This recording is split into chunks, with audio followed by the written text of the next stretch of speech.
Let's learn about the ʻAmi Piko, but first, let's review the pepeke metaphor.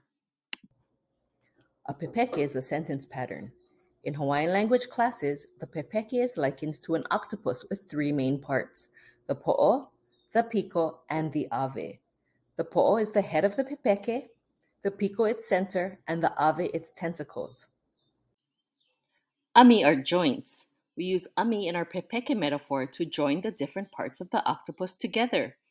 The ʻAmi that this video focuses on is the ʻAmi Piko. Based on its name, can you guess where the ʻAmi Piko is used?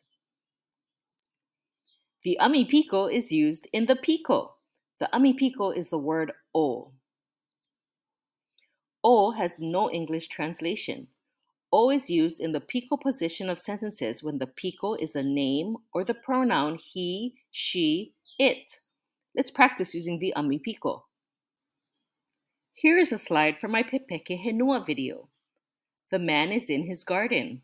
To use the ʻAmi Piko, the Piko needs to be a name or the pronoun he, she, it. Let's use a name, Kia. Kia is in his garden.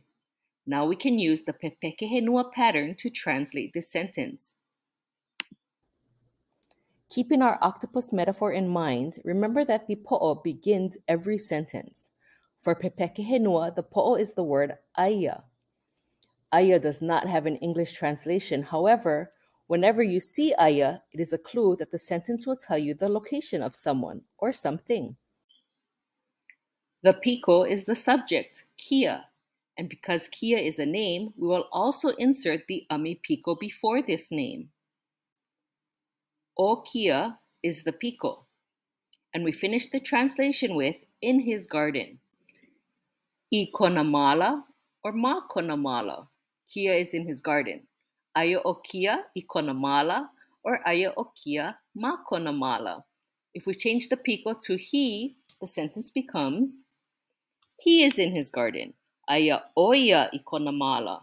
Aia oia ma konamala.